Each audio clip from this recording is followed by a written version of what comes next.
Why was everyone ignoring her at the briefing table? 12 boots, 12 sets of crossed arms, 12 reasons she should have turned around and walked out. But she didn't, Doctor. Sarah Chun adjusted the cuff of her uniform one final time and pushed. Opened the steel door marked SEAL Team 7 briefing room behind her. The echo of gunfire drifted from the training range sharp. Clinical, familiar. But nothing about what waited inside was familiar. Every eye in the room turned to her, not with welcome, but with resistance. Boots were propped up on chairs like the war hadn't ended last night. The air reeked of gun oil, sweat, and coffee strong enough to wake the dead. She walked the aisle toward the front of the room, each step bouncing between the hollow stairs. 12 of the Navy's most elite warriors, carved from bone and war, sat like kings on a battlefield no one else could see. Only one man moved, Lieutenant Commander Jake Morrison Gray at the temples, one eye still a little swollen from a last op he never mentioned, stood as she entered. Just for a second, just enough to send a ripple through the room. "Gentlemen," Morrison said, his voice low but final, "meet Dr. Sarah Chun. She's your new medical officer. She'll be briefing us on protocols for Operation Desert Mercy." The silence that followed wasn't stillness. It was judgment. Sarah set her laptop on the podium. Her hands were steady, but inside, her chest was full of dry lightning. She had performed surgery under fire in Afghanistan, dug shrapnel out of a child's spine during a midnight evacuation, but this was a different battlefield entirely. One without bullets, one that cut deeper. Petty Officer Rick Torres didn't even look up from the tactical knife he was cleaning. "Great," he muttered, blade catching the light. "Now we're babysitting." Sarah clicked her first slide to life. "Good morning," she said. "I'm here to discuss the medical realities of what we're walking into. Intelligence suggests the hostages have been held for 6 weeks in substandard conditions. If shooting starts," interrupted a sniper with icy blue eyes and a scar running like a signature down his jaw. "This isn't a medical conference, Doc, it's a war zone." Chuckles. One even whistled low. Sarah's eyes flicked to Morrison, but his face remained unreadable. She took a breath, then another. "When shooting starts," she said, "we need to be prepared for trauma scenarios. Gunshot wounds, shrapnel, arterial bleeding." A paper ball flew across the room. It landed near her feet. "Sorry, Doc," Torres said, grinning like a schoolyard bully. "Thought that was the trash can." More laughter, more of the same. Her heart hammered against her ribs. She forced herself not to flinch. She didn't come here to win a popularity contest. But God, it burned. "As I was saying," she continued, flipping to the next slide, "an arterial wound mid-bleed. These are the types of injuries we're likely to encounter. The window to intervene is often less than 4 minutes." Someone stage whispered, "She should stick to Band-Aids and aspirin." More snickering. She froze, not out of fear, but calculation. The room went still. "Petty Officer Torres," she said, voice smooth as a scalpel, "when was the last time you performed emergency surgery on a teammate bleeding out in the dirt?" The smirk vanished. "What?" "It's a simple question," she replied. "When was the last time you saved someone's life with your hands instead of your weapon?" A different kind of silence followed, tighter, sharper. She turned the next slide. It showed what a 762 millimeters round did to the human body at close range. Several of the operators shifted uncomfortably. "The human brain suffers irreversible damage after 4 minutes of oxygen deprivation," she said. 4 minutes. That's how long you have to make the right call or lose him. Her gaze locked on Torres. "So I'll ask again," she said. "When was the last time you had 4 minutes to decide whether someone lived or died, and it was all on you?" Torres stood, scraping his chair back hard. "I need coffee," he muttered, brushing past her. But as he reached the door, he paused. "This is bullshit. The door slammed behind him. No one laughed. Not anymore. And that was when she knew they didn't hate her because she was weak. They feared her because she wasn't. The desert was a furnace, a pale wasteland of heat and silence. Sarah knelt beside a training dummy, sweat dripping from her forehead, dust caking her sleeves. The compound around them was a maze of shipping containers and plywood, built to mimic the Somali shantytown they'd be infiltrating in less than a week. The heat was unbearable. Her medical pack dug into her shoulders. Her boots felt 2 sizes too small, but none of that mattered now. This is a pneumothorax, she shouted. Collapsed lung caused by a bullet. Air fills the chest cavity, collapses the lung, and compresses the heart. If you don't relieve the pressure, he dies. She held up a 14-gauge needle. 3 inches of life or death. This goes here, she said, pointing to the mid-clavicular line between the 2nd and 3rd ribs. Get it wrong, and you puncture the heart. Stevens glanced up from his rifle, a grin tugging at his lips. Sounds complicated, Doc, he said. Maybe we just call medevac and hope they bring snacks. Medevac's 20 minutes out, Sarah replied. Your teammate will be dead in 4. She began the procedure, each motion deliberate, efficient, focused, but the jokes kept coming. Jesus, Doc, Torres groaned, dropping beside her. You're making this way harder than it needs to be. A few others chuckled. Stevens leaned in. Come on, he said. We've been plugging holes since you were learning to spell artery. Sarah's hands paused. Something inside her cracked. Not loudly, not all at once, but enough. Fine, she said, quiet, razor sharp. She stood, dusted off her knees. You think it's so easy? Her eyes locked on Torres. Let's find out. She grabbed his vest, yanked him forward. He staggered in surprise. You're the patient now, she said. Collapsed lung. 2 minutes before cardiac arrest. What? You heard me. Save yourself. She dropped the medical kit in front of him, clock ticking, for a long, still moment. No one spoke. Then Torres picked up the needle. Wrong gauge, wrong hand. Hesitation all over his face. He jabbed toward the wrong spot. Wrong, she said. You just punctured the heart. Patient's dead. The laughter was gone now. This wasn't funny anymore. He tried again, fumbled, panicked. Time, Sarah said. 2 minutes. The needle dropped. Torres looked pale, angry, embarrassed. This is bulls. No, she said. This is reality. She slung her pack over her shoulder, looked out at all of them. When one of you is bleeding out in some godforsaken corner of the world, remember this moment. Remember how fine felt when you couldn't save your own life. And then she turned and walked away. 12 of the Navy's most elite warriors said nothing, because for the first time, they understood exactly what she was. Not a burden, not a babysitter, a shield in human form. Why did the streets go silent just before the explosion? The Black Hawk jolted violently as it descended, blades carving through thick coastal heat.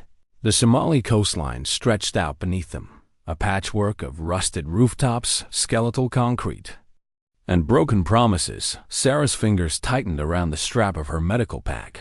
Her knuckles were pale, not from fear, but focus. She could hear the countdown in her head. 2 minutes out. 12 SEALs around her, armed, locked in, unreadable behind goggles and face paint. Her heart beat louder than the engines. Torres sat across from her. He hadn't said a word since the briefing, but he glanced at her once quick, sharp, unreadable. Was it respect? Or was it fear? She didn't know, and it didn't matter. She'd stopped needing their approval weeks ago. They were on final descent now. Morrison gave the silent nod, his hand resting casually on his rifle. It was a nod that meant, this is real now, and it was. The bird touched down in a cyclone of dust and debris, the air alive with tension. The moment the ramp dropped, the team poured out with practiced precision, a wave of controlled aggression. Sarah followed, boots hitting dirt. The compound was exactly as satellite intel had predicted. Two-story concrete shell. Walls topped with jagged wire. Windows dark. But something was wrong. The air was too still. The streets too quiet. No kids. No stray dogs. Not even the usual burn barrel smoke in the wind. "I don't like this," Walsh murmured over Combs. "Where's everyone gone?" Morrison raised his scope. "Held. Overwatch, talk to me." From 3 blocks away, Stevens replied, "Negative movement, bud." "I don't like it either." And then the world ended. A deafening blast violent. Raw erupted from the compound wall. Morrison had tripped it. An IED wired into the concrete. Timed, buried deep. It sent stone, sand, and steel outward in a pulse of death. Sarah was airborne before her mind registered the sound, then nothing. Just silence and weightlessness. When she hit the ground, everything was sideways. Her ears rang, her body screamed, and her mouth tasted blood. She blinked twice. Slow fighting the fog, her training kicked in like a second heart. Assess, move, save. Smoke poured across the courtyard. Gunfire erupted from the second-story windows. Automatic, controlled, an ambush. The explosion was just the bait. Sarah crawled through dust and shrapnel, her medpack scraping against her spine. Her eyes scanned the field. Morrison moving. That was good. Walsh sitting up, bleeding but conscious. But Torres wasn't moving. He was crumpled near the base of the collapsed wall. His vest was soaked through, the dark stain growing like a silent scream. Someone shouted, "Medic!"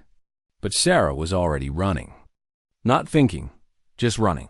When she reached him, her knees slammed into the rubble. She didn't feel it. Her hands moved fast, stripping away his vest, shirt. Blood gushed from his abdomen. Deep, arterial, femoral artery. He had less than 3 minutes. His lips moved. "Doc, what happened?" You're hit," she said, opening her kit. "Bad, but I've got you." Bullets cracked nearby. Chips of concrete flew past her face. She didn't flinch. There was only one fight that mattered now. Saving him. The bleeding was worse than she thought. Shrapnel had torn through the artery, and possibly the liver.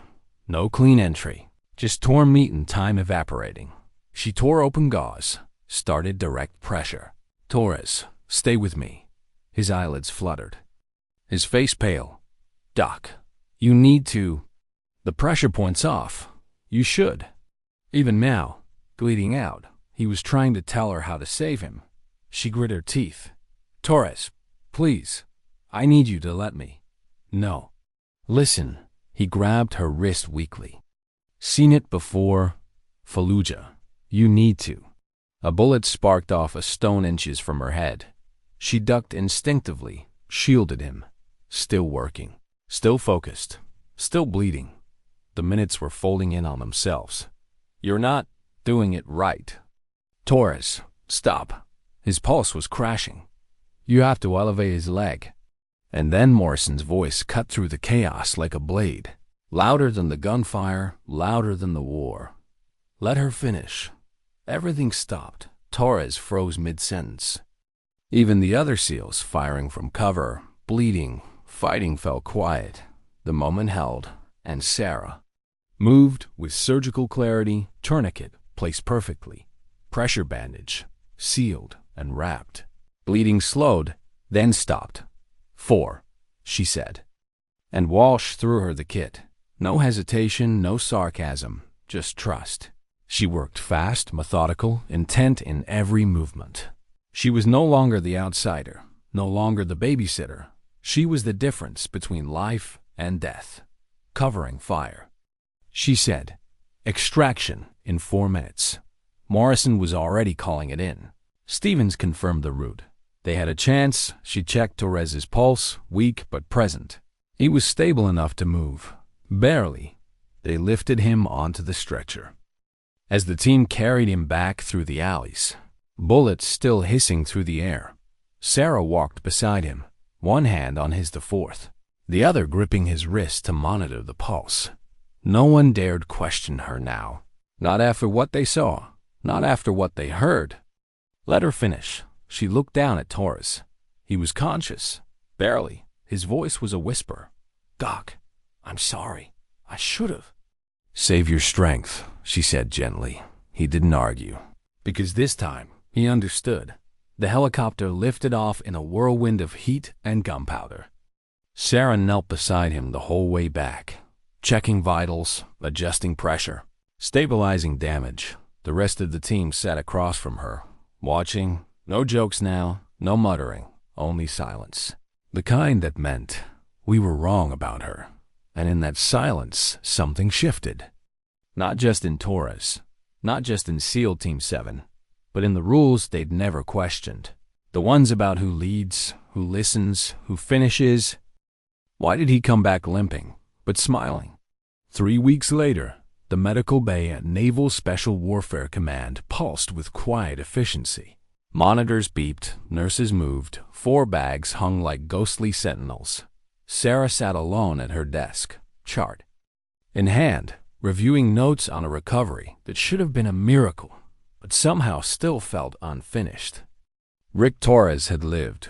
More than that, he was healing. But they hadn't spoken. Not really. Not about what mattered. He'd been polite, cordial, distant. And maybe she understood why. Pride, after all, dies slower than the body. She sighed and returned to her paperwork until the knock came, more like a warning than a question.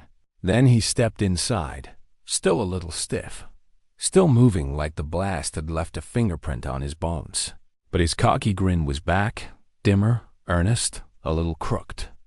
With shame, "Got a minute, Doc?" Sarah looked up, measured him. Of course.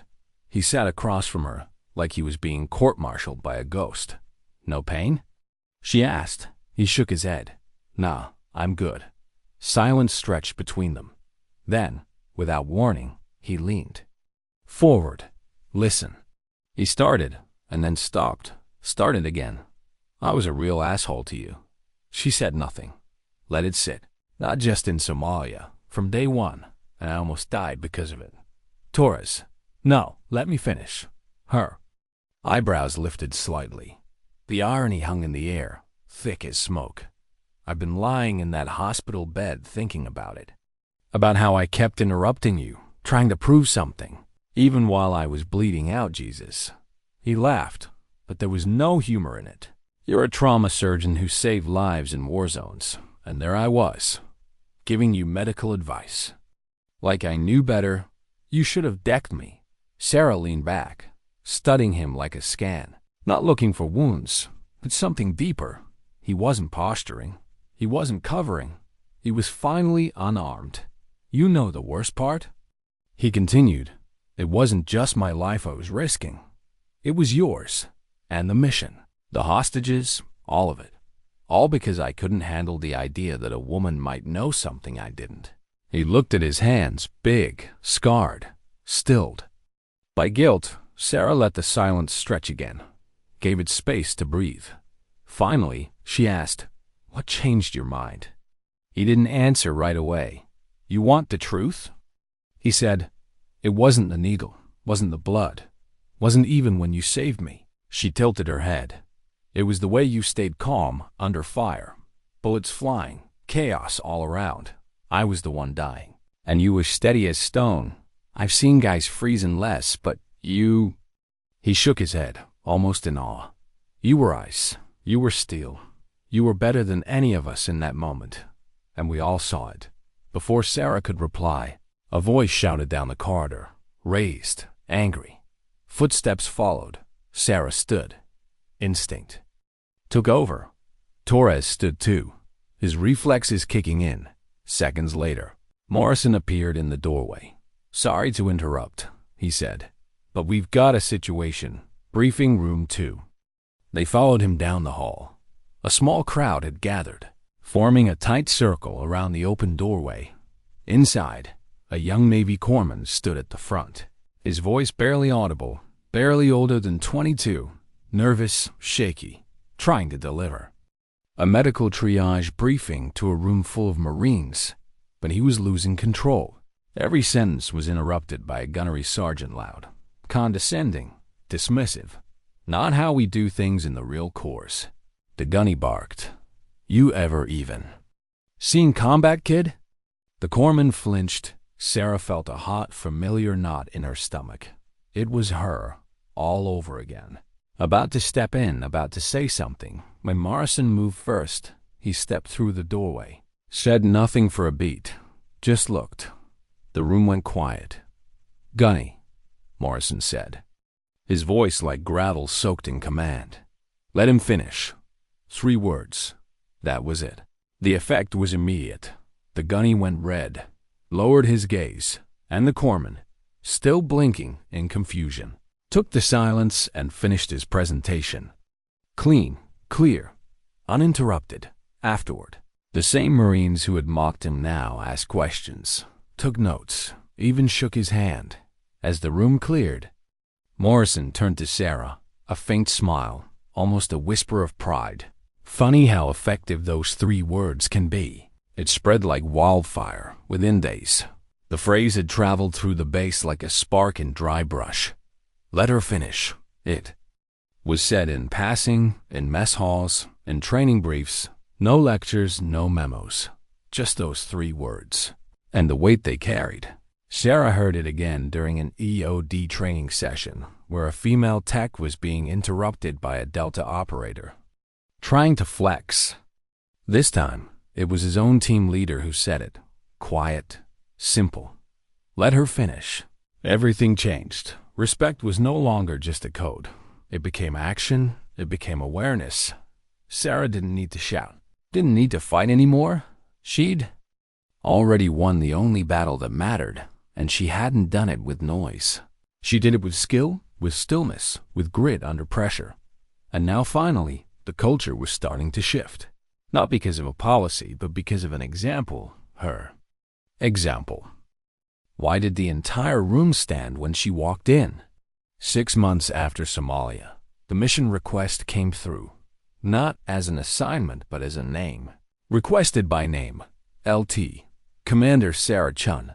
The mission was Syria, high-risk, multi-branch operators. From different corners of the Special Operations world. Rangers, Force Recon, PJ teams, SEALs. The kind of mix that doesn't always blend. She walked into the briefing room, med pack slung across one shoulder, clean uniform, calm presence, and 12 men stood, not because she was a woman, not because anyone told them to, but because they knew who she was, because word had spread.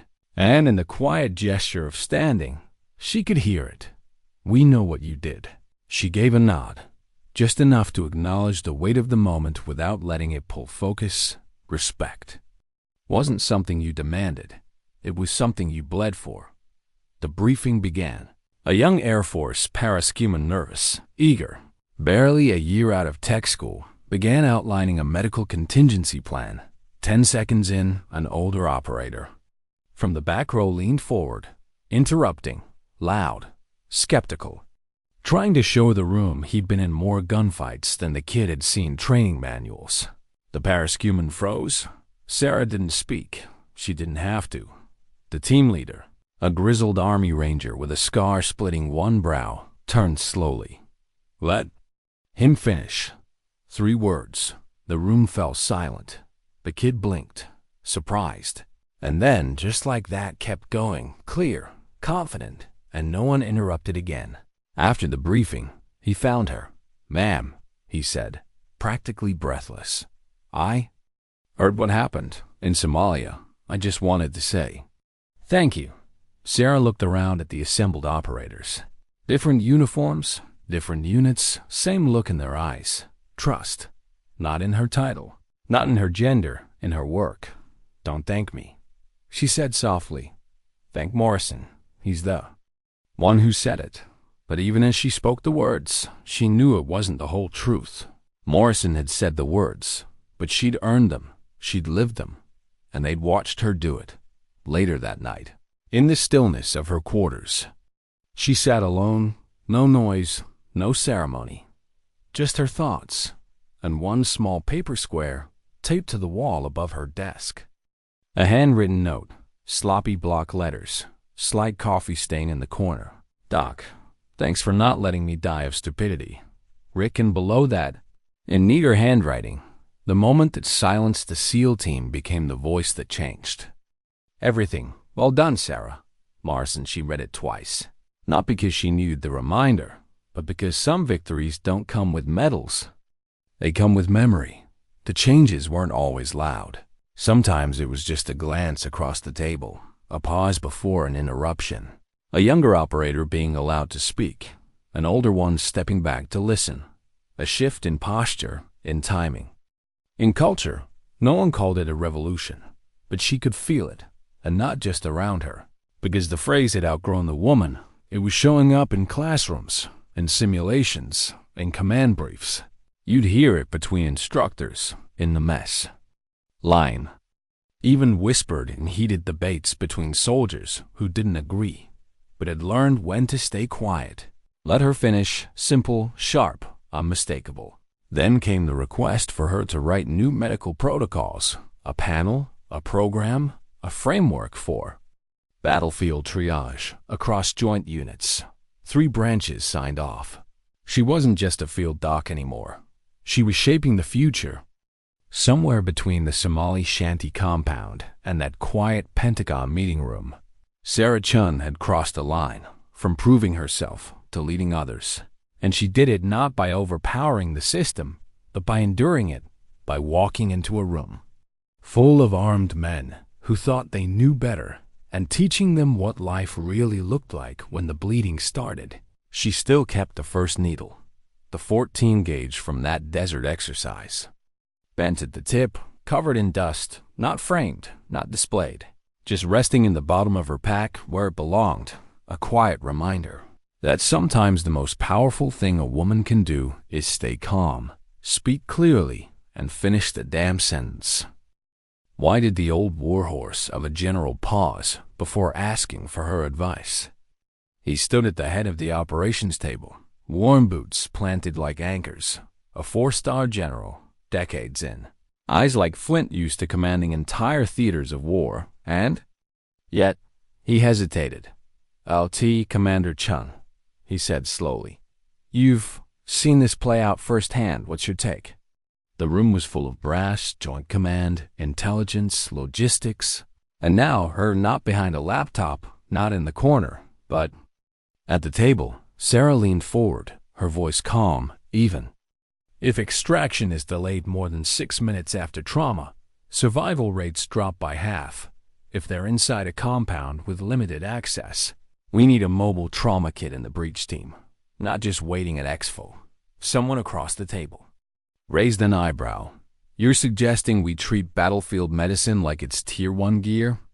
"I'm suggesting," she replied, "that our best shooters aren't worth anything if they bleed out before I get to them."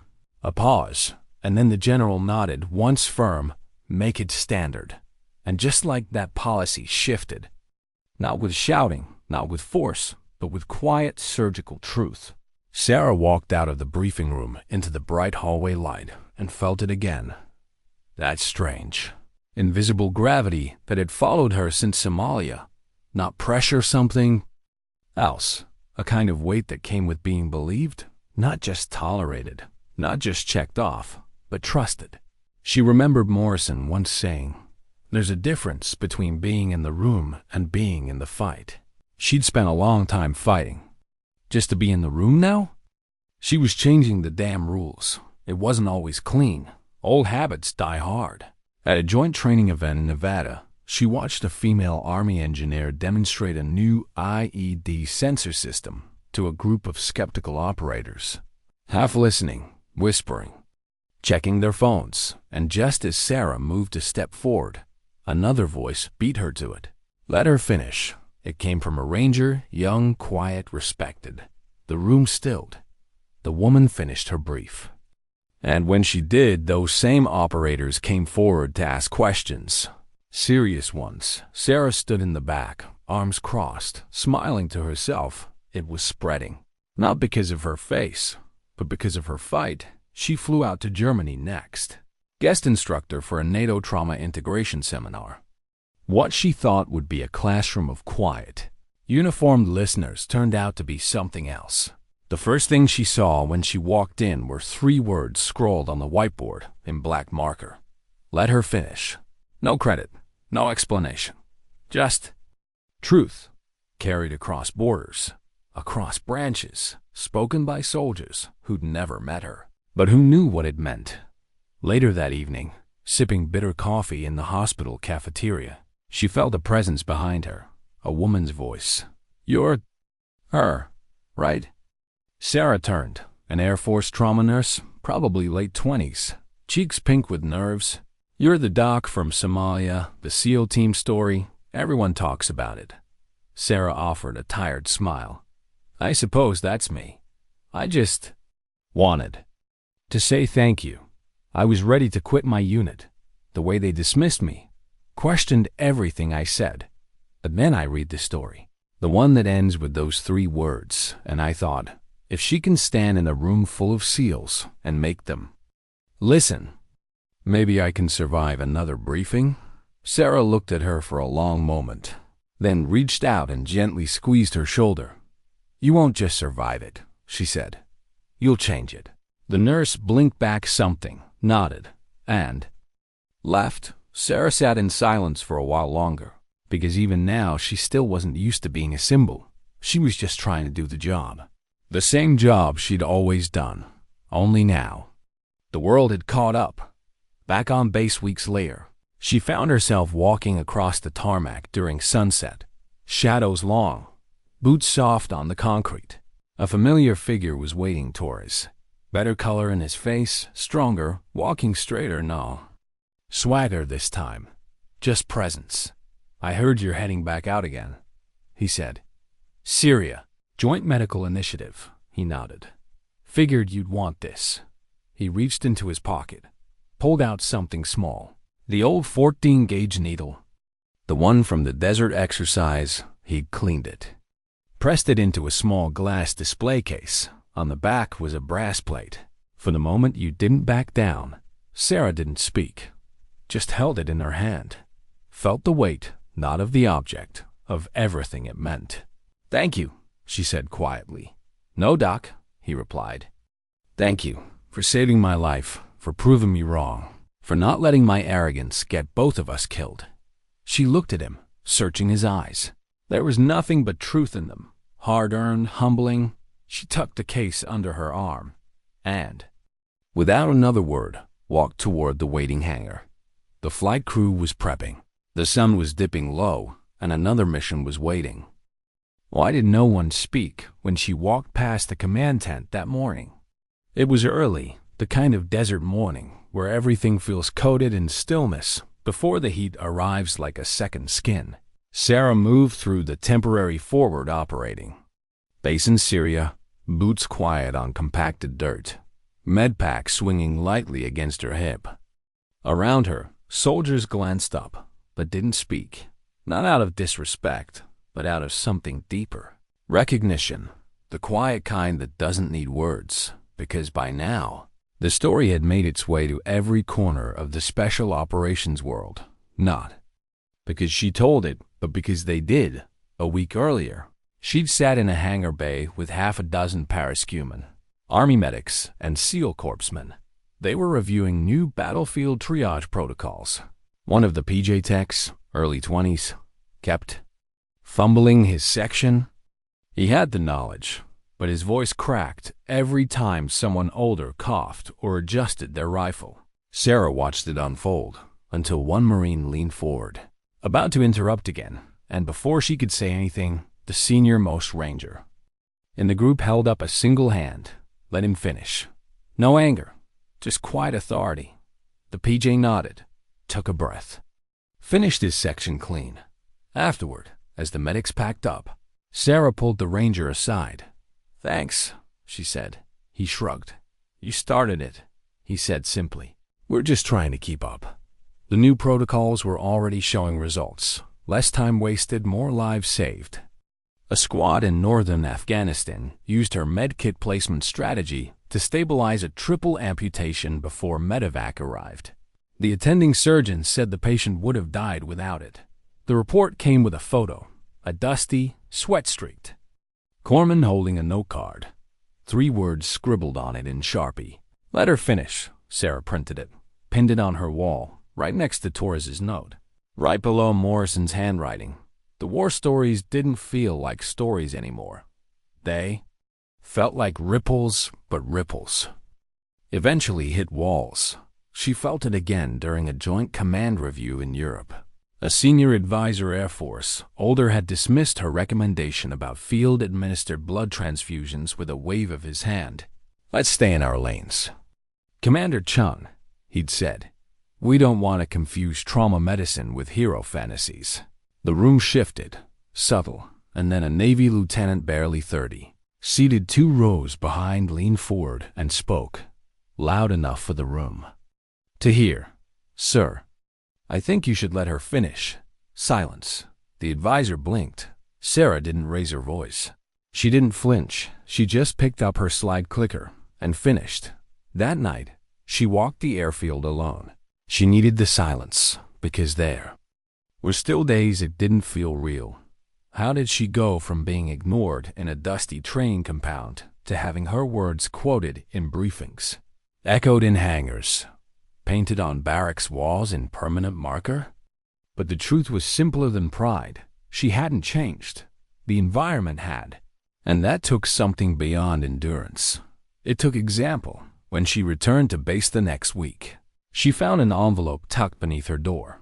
No name, no markings. Inside was a photo, SEAL Team 7, all of them, standing shoulder to shoulder at the memorial wall on base. Each of them held something small in their hand. It wasn't a weapon. It was a tourniquet. Below the photo was a note. "We remember what mattered. Not just who saved who, but how you made us better." Signed by all of them. Even Torres.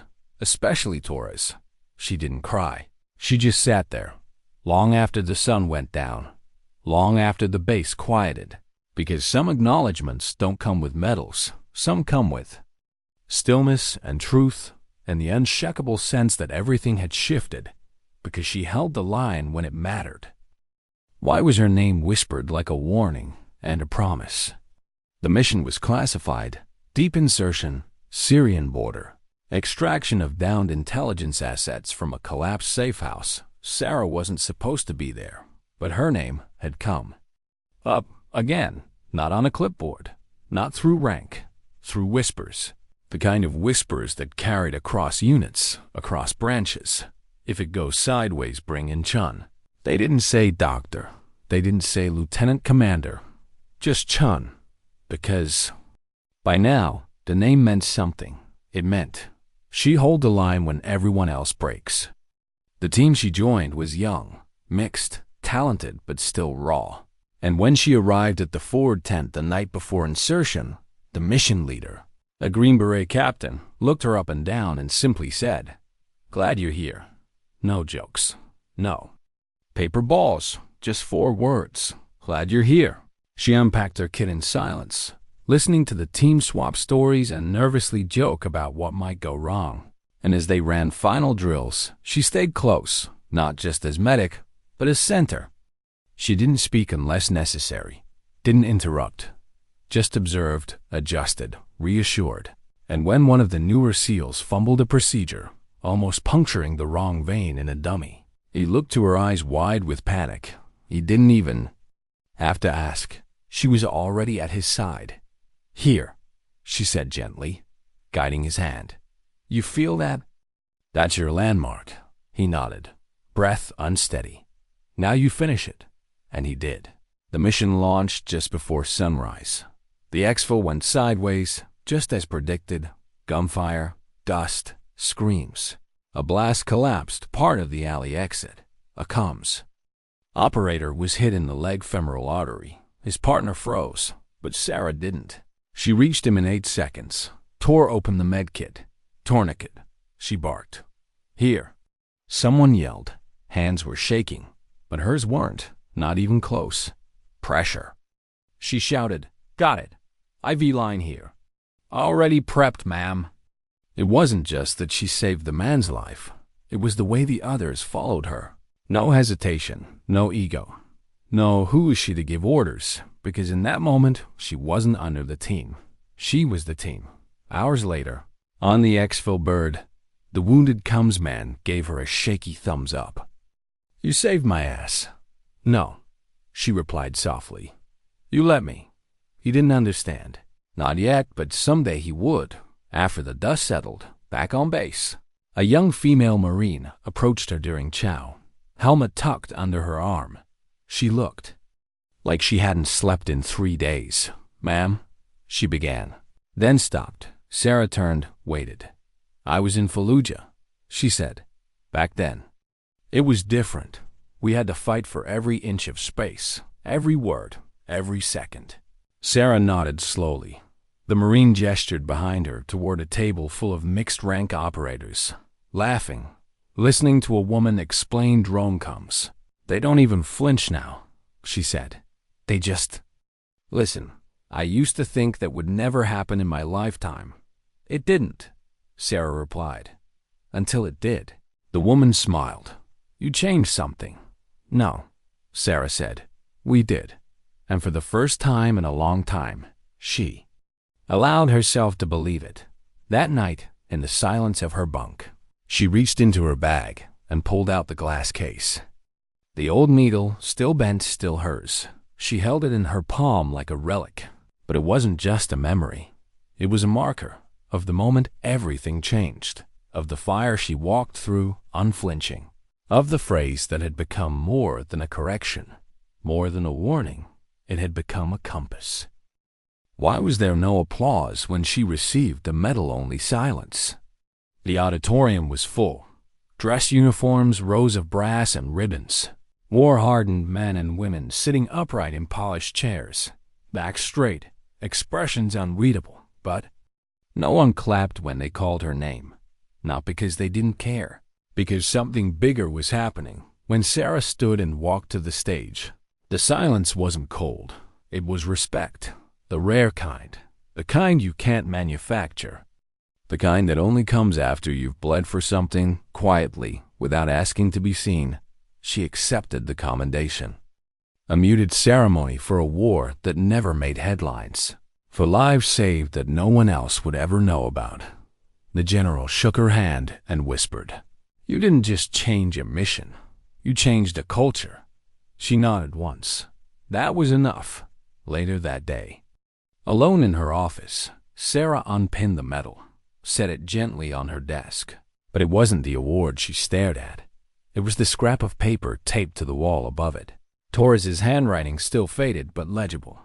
"Thanks for not letting me die of stupidity." And below it, Morrison's neat script. The moment that silenced the SEAL team became the voice that changed everything. She stared at the words like they were carved in stone because they were right and hadn't been. Protest hadn't been a speech, just a moment.